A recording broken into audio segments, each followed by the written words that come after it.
جس کو جو بے نیاز ہے، جو بے پرواہ ہے، جو بہت بڑا ہے، اتنا بڑا کہ وہ فرماتا ہے کہ مجھے یہ تمہاری زمین نہیں سما سکتی۔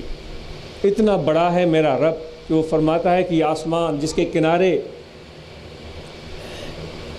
کتنے دور دور تک جاتے ہیں،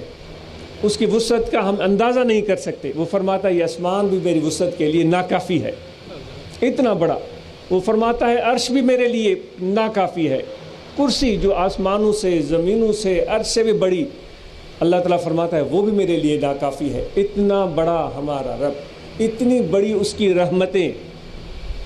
کتنا بھی ہم جیسا گناہ گار ہو، پوری زندگی گناہ کمائے، لیکن جب اللہ کی طرف متوجہ ہوتا ہے اور جب وہ دست دعا دراز کرتا ہے اور ندامت پیش کرتا ہے تو اللہ تعالیٰ اس کے سارے گناہ معاف فرما دیتا ہے۔ سبحان اللہ۔ اتنے گناہ کی جس کی شمار تعداد اس کو بھی یاد نہیں ہوگی۔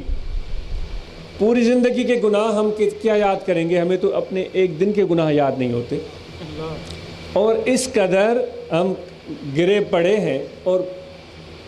کہا جائے کہ غافل ہیں کہ ہمیں اپنے گناہ، ہمارے نفس کی سرکشی کی وجہ سے وہ ہمیں اپنی خصوصیات دکھتی ہیں،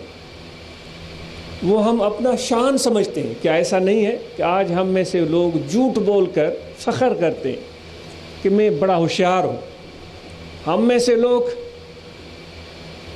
رشوت لے کر خوش ہوتے ہیں، ہم میں سے وہ لوگ ظلم کر کے کسی مظلوم پر اس کو اپنی طاقت سمجھتے ہیں، کسی غریب کا حق غصب کر کے اس کو اپنا ایک شان اور اپنا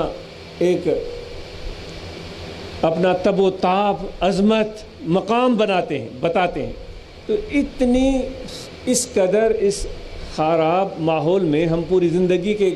کیا گناہ یاد کریں گے؟ ایک دن کے گناہ بھی ہم نہیں گن سکتے، اور زندگی کے کتنے گناہ ہوں گے، وہ تو سمندر کی جہاز سے بھی بڑھ کر ہیں۔ وہ جس طرح بٹائی صاحب نے اپنے محبوب کی نعمتوں کو یاد کرتے ہوا کہا ہے کہ تھر میں واری تھوڑی اتنا گھریڑا، وہ کہتے ہیں میرے دوست کے، میرے محبوب کی مہربانیاں اتنی ہیں کہ جو تھر کی ریت ہے اس کے ایک ایک ذرہ جس کو گننا محال بلکہ ناممکن ہے، جتنی تھر میں ریت ہے اس سے بھی زیادہ میرے محبوب کے مجھ پر احسان ہے۔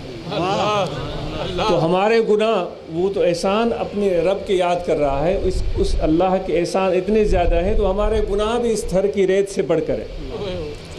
تو اتنے گناہوں کو ایک لمحے میں وہ معاف کر دیتا ہے، تو اس کی عظمت کیا ہوگی، اس کا شان کیا ہوگا، اس کا مقام کیا ہوگا۔ وہ رب اپنے کچھ بندوں کی تعریف کرتا ہے، کتنی بڑی ایک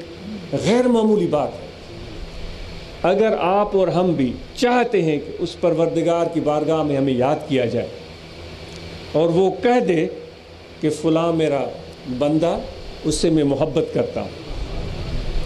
اور وہ مجھ سے محبت کرتا ہے، وہ فرشتوں کو فرما دے کہ چونکہ میں اس سے محبت کرتا ہوں اور وہ مجھ سے محبت کرتا ہے، تو اے فرشتوں تم بھی اس سے محبت کرو۔ جب فرشتے اللہ تعالیٰ کا یہ حکم سنتے ہیں تو وہ آسمانوں پر اس کے لیے دعا کرتے ہیں، عرش پر اس کے لیے دعا کرتے ہیں۔ وہ فرشتے آسمانوں سے اتر کر زمینوں میں پھیل جاتے ہیں اور زمین کے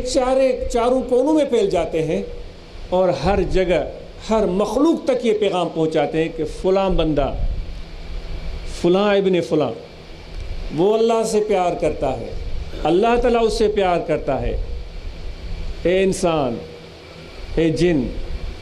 اے جنگل کے جانوروں، اے سمندر میں رہنے والے جانوروں، تم بھی اس سے محبت کرو۔ تو اگر ہم بھی یہ چاہتے ہیں